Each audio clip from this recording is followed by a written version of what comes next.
Hello students, सभी को good morning. और आज जो है हम लोग प्रैक्टिस सेट 2 देखने वाले हैं। प्रैक्टिस सेट 1 का वीडियो पहले ही अपलोड कर दिया गया है। ये हमारा प्रैक्टिस सेट 2 है।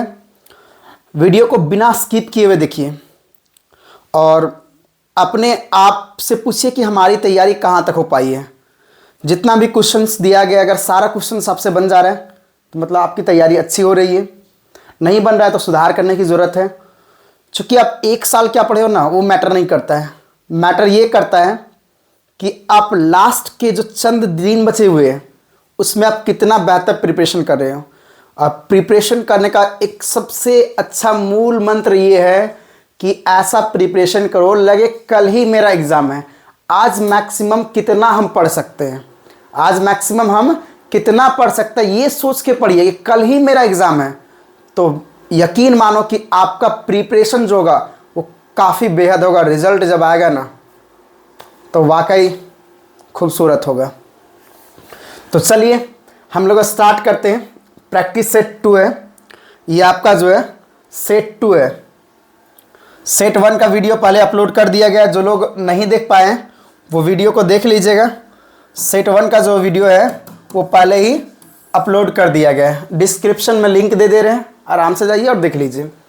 तो पहला क्वेश्चन हमारा है, notice issued by government generally appears इन, कि वैसी नोटिस जो गवर्नमेंट के द्वारा इशू की जाती है वो किस में दिखती है? न्यूज़पेपर में, स्कूल नोटिस बोर्ड में, बुक्स में, या तो कोर्ट नोटिस बोर्ड में।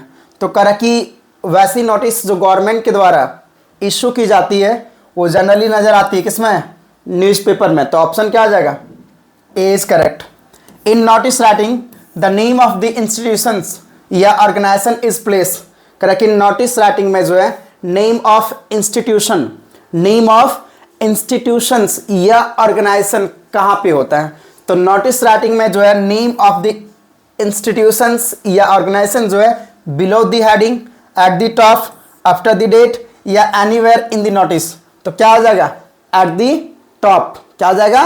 Eight the top. क्या बोले? At the top. आगे अगला क्वेश्चन हमारा है, where is date place in letter to editor? Where is date place a letter to the editor? किसमें? डेट जो है लेटर टू द एडिटर में कहां पे होती है? तो before sender address, after receiver address. Sender address से पहले ये तो नहीं है, क्योंकि सबसे टॉप में तो सेंडर एड्रेस ही लिखा जाता है। रिसीवर एड्रेस नहीं। आफ्टर सैल्यूटेशन एकदम नहीं, सैल्यूटेशन तो रिसीवर के बाद लिखा जाता है। आंसर हमारा क्या आ जाएगा? D, in between sender and receiver address. तो लेटर टू द एडिटर में डेट कहां पे होती है? तो लेटर टू द एडिटर में डेट जो होती है वो सेंडर और रिसीवर के बीच में होती है। सेंडर और रिसीवर एड्रेस के बीच में होती है। याद रहेगा ना, डेट कहां पे होती है? सेंडर और रिसीवर के बीच में होती है। अगला क्वेश्चन है, in note making we should avoid. Note making में हमें क्या अवॉइड करना चाहिए? कीवर्ड्स नहीं, टाइटल नहीं, लॉन्ग सेंटेंसेस। हाँ ये सही है कि नोट मेकिंग में हमें जो है क्या अवॉइड करना चाहिए? Long sentences. याद रहेगा, नोट मेकिंग में हमें क्या अवॉइड करना चाहिए? Long sentences. अगला क्वेश्चन हमारा है, which of the following is not use in note making? करा कि इनमें से कौन सा नोट मेकिंग में यूज नहीं किया जाता है? इनमें से जो है क्या नोट मेकिंग में यूज नहीं किया जाता? तो एब्रीविएशन तो होता है, कीवर्ड भी हो तो होता है, टाइटल भी होता है। क्या आ जाएगा? डेट। क्वेश्चन पूछ रहा है कि नोट मेकिंग में क्या नहीं होता है? क्या नहीं होता है अकॉर्डिंग टू ऑप्शन? डेट नहीं होता है। क्या नहीं होता है? डेट नहीं होता है। Sophie wanted to be a designer like. Sophie जो है वो डिजाइनर बनना चाहती थी, किसकी तरह? मतलब सोफी जो है एक फैशन डिजाइनर बनना चाह रही थी, तो किसकी तरह बनना चाह रही थी? ऑप्शन देखते हैं, कैल्विन। छोड़ते उतना सीधा आते क्वेश्चन पे, क्या है? मैरी क्वांट की तरह। किसकी तरह बनना चाह रही थी? मैरी क्वांट की तरह। इसके बारे में थोड़ा पढ़ लेते हैं। सोफी कौन थी? तो सोफी एक डे ड्रीमर गर्ल थी। सोफी कौन थी? एक डे ड्रीमर गर्ल थी। दैट मीन्स दिवा स्वप्न लड़की थी। और ये लड़की का ख्वाब बहुत बड़ा बड़ा था। ये काफ़ी, इसका जो ड्रीम था बिग और ब्यूटीफुल था। ये बुटीक ओपन करना चाहती है, मैनेजर बनना चाहती है, फैशन डिजाइनर बनना चाहती है, और क्या? एक्ट्रेस बनना चाहती हैं। और इसकी जो सहेली है उसका नाम क्या है? जेंसी। सहेली का नाम जेंसी। बड़ा भाई का नाम जियोफ। बड़ा भाई का नाम जियोफ। छोटा भाई का नाम डेरेक। तो थोड़ा सा इसको हम लोग देख लेते हैं। चलिए अगला क्वेश्चन देखते हैं। आगे आपका क्वेश्चन है, what kind of girl is Sophie? Sophie किस तरह की लड़की थी? अभी जस्ट बताएं। सोफी कैसी लड़की थी? Day dreamer. कैसी थी? Day dreamer. डे ड्रीमर मतलब दिवास्वप्न लड़की थी। तो मारेंगे ऑप्शन क्या? सी हो जाएगा हमारा। आगे हमारा क्वेश्चन है, who is A R Barton? A R Barton कौन है? तो पढ़े हैं ना, ए आर बार्टन कौन है? गोइंग प्लेसेस के ऑथर है। ए आर बार्टन कौन है? गोइंग प्लेसेस के ऑथर है। याद रहेगा ना, ए आर बार्टन कौन है? गोइंग प्लेसेस के ऑथर है। तो अब मॉडर्न राइटर, ये भी सही है। ऑथर ऑफ गोइंग प्लेसेस, ये भी सही है। Live in Zurich and write in English. Zurich में रहते हैं और किसमें लिखते हैं? इंग्लिश में लिखते हैं। तो आंसर क्या आ जाएगा? All these. आंसर क्या आ जाएगा? All these. क्योंकि ए आर बार्टन क्या है? मॉडर्न राइटर हैं, गोइंग प्लेसेस के ऑथर है, साथ ही साथ जो है वो जूरिख में रहते हैं और किसमें लिखते हैं? इंग्लिश में लिखते हैं। आगे, who imitated the scene of sunset and sunshine of Jotham valley? किसने जो है सनसेट और सनशाइन, जो जोथम वैली का जो सीन था उसको किसने कॉपी किया था? तो जितने भी तमिल प्ले थे, जितने भी तमिल प्ले थे सारे उसका क्या करते हैं? इमिटेट करते हैं। What was pancake? पैनकेक क्या थी? तो पढ़े ना पोएट एंड पैनकेक में। पोएट एंड पैनकेक में पढ़े ना, जिसके ऑथर कौन है? अशोकामित्रन। पोएट एंड पैनकेक जो चैप्टर है उसके ऑथर कौन है? अशोकामित्रन। तो पैनकेक क्या थी? केक, अटेंसिल्स, मेकअप ब्रांड या फिर प्रोजेक्टर? तो हम लोग पढ़े पैनकेक जो है एक मेकअप ब्रांड है। क्या है? पैनकेक जो है मेकअप ब्रांड है, जो कि जेमिनी स्टूडियो में काफ़ी ज़्यादा यूज़ किया जाता था। और उसमें कुछ एक्ट्रेस का भी नाम बताया गया, मिस गौहर, वैजंती माला, ठीक है, मिस गौहर, वैजंती माला, ग्रेटा गार्बो, ये सब पैनकेक नाम के लोशंस को यूज़ की होगी। लेकिन रति अग्निहोत्री जो है पैनकेक के बारे में सुनी भी नहीं थे। रीजन, चूंकि वो 1940 के बाद की एक्ट्रेस थी। अगला क्वेश्चन हमारा है, what has been the makeup room compare to? Makeup room का कंपैरिजन किससे किया गया है? मेकअप कंपनी से, पार्लर से, ज्वेलरी शॉप से या हेयर कटिंग सैलून से? तो क्या हो जाएगा? हेयर कटिंग सैलून हो जाएगा। Where was the annual Congress party session 1916 held? कह कि जो कांग्रेस पार्टी का एनुअल सेशन हो रहा था 1916 में, वो कहाँ पे हो रही थी? वाराणसी में, पटना में, लखनऊ में या मुंबई में? तो कहाँ हो रही थी? लखनऊ में। कहाँ पे हो रही थी? लखनऊ में। कितने डेलीगेट्स आए थे? पढ़े थे ना, 2301 डेलीगेट्स आए थे। 2301 डेलीगेट्स आए थे।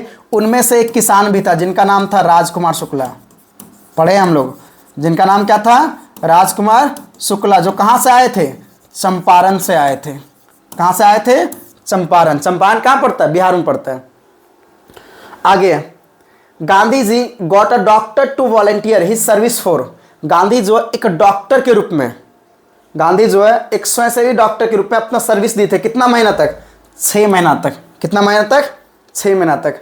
तो डॉक्टर के रूप में जो वो कितना महीना तक सर्विस दिए थे? 6 महीना तक। उसके पास 3 टाइप का मेडिसिन था। पढ़े ना, कौन कौन मेडिसिन था? कुनीन था, कस्टर ऑयल था और सल्फर ऑइंटमेंट था। आगे चलते हैं। देखिए, जिनको भी थोड़ा सा दिक्कत लग रहा है, क्वेश्चन नहीं बन पा रहे हैं, वो प्लेलिस्ट में जाइए, बहुत सारा वीडियो डाला हुआ है, लगभग मोर देन हमको लगता है 25 वीडियोज़ डाला हुआ है। आराम से बैठिए, सुनिए, हेडफोन लगाइए, ईयरफोन लगाइए, जो भी आपके पास है, और आराम से सब ऑब्जेक्टिव को देखिए। श्योर है कि आपका 30 में 30 आ ही जाएगा। The crofter had received a payment of? Crofter जो है रिसीव करते कितना पेमेंट? 40 करोनर, 30 करोनर, 25 करोनर या 10 करोनर? तो हम लोग पढ़े हैं कितना रिसीव करते हैं वो? 30 करोनर। क्या चीज़ करके? काव का मिल्क सप्लाई करके। काव का जो है मिल्क सप्लाई करके जो है वो लास्ट मंथ कितना पाए थे? 30 करोनर पाए थे, जिस पैसे को चुरा लिया गया था किसके द्वारा? पैडलर के द्वारा। Douglas went down towards the bottom? Douglas जो है बॉटम की तरफ, मतलब नीचे की तरफ जो है, बॉटम की तरफ जो है कितनी बार वो चला गया था? 1 बार, 2 बार, 3 बार? तो आंसर क्या आ जाएगा? थ्राइस। आंसर क्या आ जाएगा? Thrice. Why was French feeling regretful and sad? French regretful और सैड क्यों फील कर रहा था? तो क्यों फील कर रहा था? फॉर रीचिंग लेट, एकदम नहीं होगा। फॉर नॉट लर्निंग, एकदम नहीं होगा। फॉर नॉट लर्निंग पार्टिसिपल, एकदम नहीं होगा। फॉर स्टडिंग सिंसियरली, सिंसियरली तो कभी पढ़ता ही नहीं था फ्रेंच। ऑप्शन नंबर डी हो जाएगा। फ्रेंच जो है रिग्रेटफुल और सैड इसलिए फील कर रहा था बिकॉज, ठीक ना, he didn't know how to speak French language. तो आंसर वही हो जाएगा, for not learning his mother tongue. Actually वो अपनी मातृभाषा को सीख नहीं पाया था, वो अपनी मातृभाषा को सीख नहीं पाया था, इस कारण से वो रिग्रेटफुल और सैड फील कर रहा था। इस कारण से वो रिग्रेटफुल और सैड फील कर रहा था। आगे चलते हैं, आगे हमारा है तो थोड़ा सा इसके बारे में हम लोग डिस्क्राइब कर ही लेते हैं ना, फ्रेंच के बारे में। फ्रेंच कौन था? फ्रेंच एक स्टूडेंट था, किसका? एमएल का। चलिए आगे चलते हैं। What is the meaning of Sahib Alam? कह साहिब आलम कौन सा चैप्टर से है? लॉस्ट स्प्रिंग से है। किससे है? लॉस्ट स्प्रिंग से है। और इसके लेखिका कौन है? अनीस जंग। लेखिका कौन है जी? अनीस जंग। तो कह रहा कि what is the meaning of Sahib Alam? Sahib Alam का मीनिंग क्या है? तो साहिब आलम का मीनिंग होता है lord of universe. Lord of universe मतलब ब्रह्मांड का स्वामी। आगे, who has written elementary school classroom in a slum? कह रहा है कि elementary school classroom in a slum poem को कौन लिखे हैं? तो हम लोग पढ़े हैं ना जी, कौन लिखे हैं? स्टीफन स्पेंडर लिखे हैं। स्टीफन स्पेंडर लिखे हैं। किपलिंग, वर्ड्सवर्थ वगैरह का पोएम तो हम लोग का 12th में नहीं है। आगे चलते हैं। Who was sitting at the back of dim class? ठीक ना, तो कह रहा कि who was sitting at the back of dim class, कि कौन बैठा हुआ था कहाँ पे? डिम क्लास में पीछे की ओर। तो कौन बैठा हुआ था? गर्ल, एकदम नहीं। ओल्ड मैन, नहीं। टीचर, नहीं। क्या आ जाएगा? An unnoticed young boy. Answer क्या आ जाएगा? An unnoticed young boy. Identify the literary device like rootless, या रूटलेस होगा, लाइक रूटलेस विड्स। कह रहा लाइक रूटलेस विड्स, ये लिटरेरी डिवाइस को पहचानना है। तो लाइक आ गया, पढ़ा है ना जी, लाइक आ गया, क्या हो जाएगा? शिमली हो जाएगा। लाइक आ गया तो क्या हो जाएगा? शिमली हो जाएगा।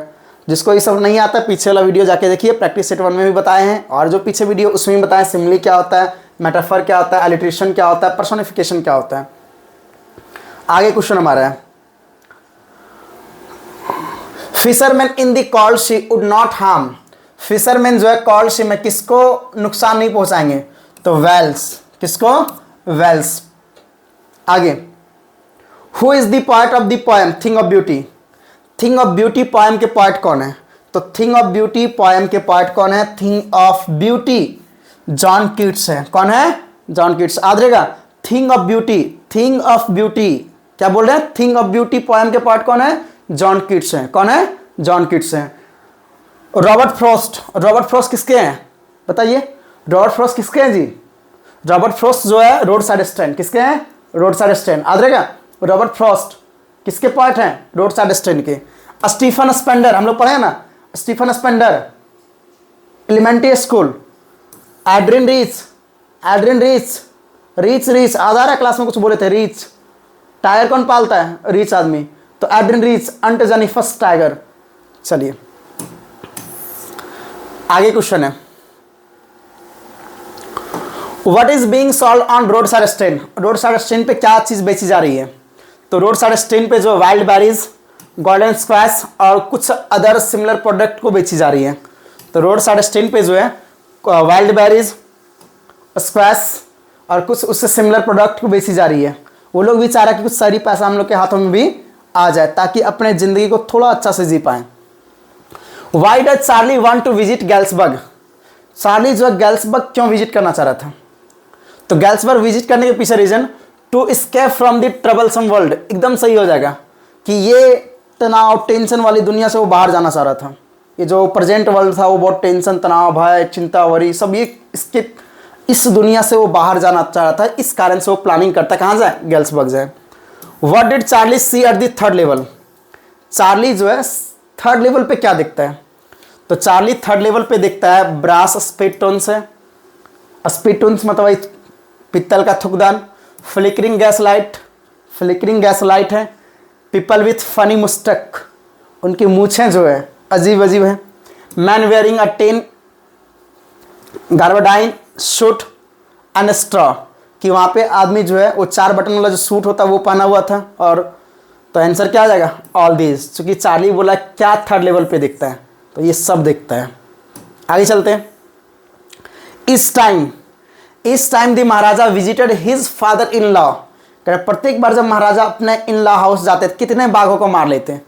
तो 5 से 6 बाघ को मार लेते हैं। कौन? महाराजा। महाराजा कहाँ का राजा था जी? प्रतिबंधपुरम का। कहाँ का था?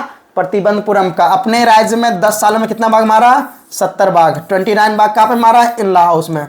और जो लास्ट बाघ था मतलब 100 टाइगर था, उसको दीवान लाता है कहाँ से? मद्रास से। कहाँ से लाता है? मद्रास के पीपल पार्क से। आगे चलते हैं।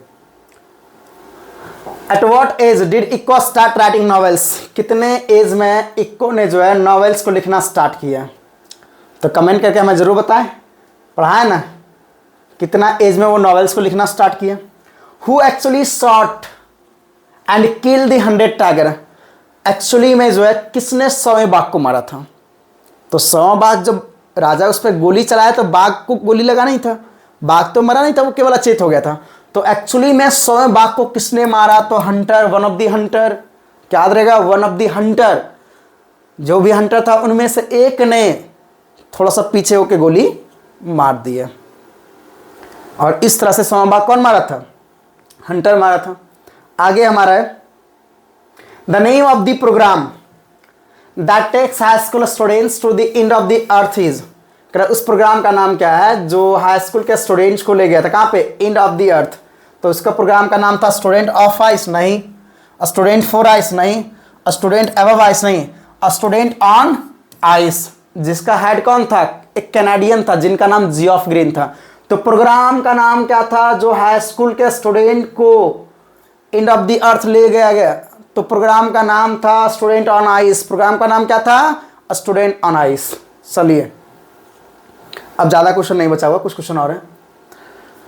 Where does 90% of earth total ice exist, earth का, ठीक ना, अर्थ पे जो बर्फ है, जो आइस है, उसका 90% कहाँ पे एग्जिस्ट करती है? तो कहाँ पे? अंटार्कटिका में। कहाँ पे? अंटार्कटिका कंटिनेंट में। At first Sadao thought he was, करेंगे शुरू में सदाओ ने क्या सोचा उसके बारे में? कौन? जो आदमी बहते हुए आ रहा था जो गिर गया था, तो उसके बारे में क्या सोचता है कि कोई फिशरमैन होगा। यहाँ कोई दूसरा आदमी थोड़ी आ सकता है, तो कोई फिशरमैन होगा। सदाओ ने उस आदमी के बारे में क्या सोचा? क्या सोचा? तो फिशरमैन होगा, ये सोचा। डॉक्टर सदाओ कौन थे? तो डॉक्टर सदाओ एक अमेरिकन डॉक्टर थे जिनकी वाइफ का नाम हाना। कहाँ पे मिले थे? प्रोफेसर हार्ले के यहाँ। कहाँ पे मिले थे? प्रोफेसर हार्ले के यहाँ। चलो,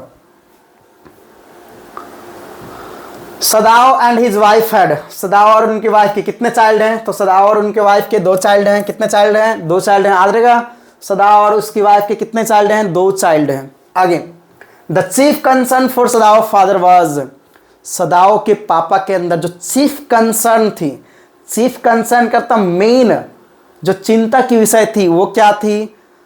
तो सदाओ की वेडिंग नहीं, सदाओज एजुकेशन। सदाओ के पापा के अंदर जो मेन कंसर्न थी वो सदाओ के एजुकेशन को लेकर थी। Who has retain on the face of it, on the face of it किसने लिखा है?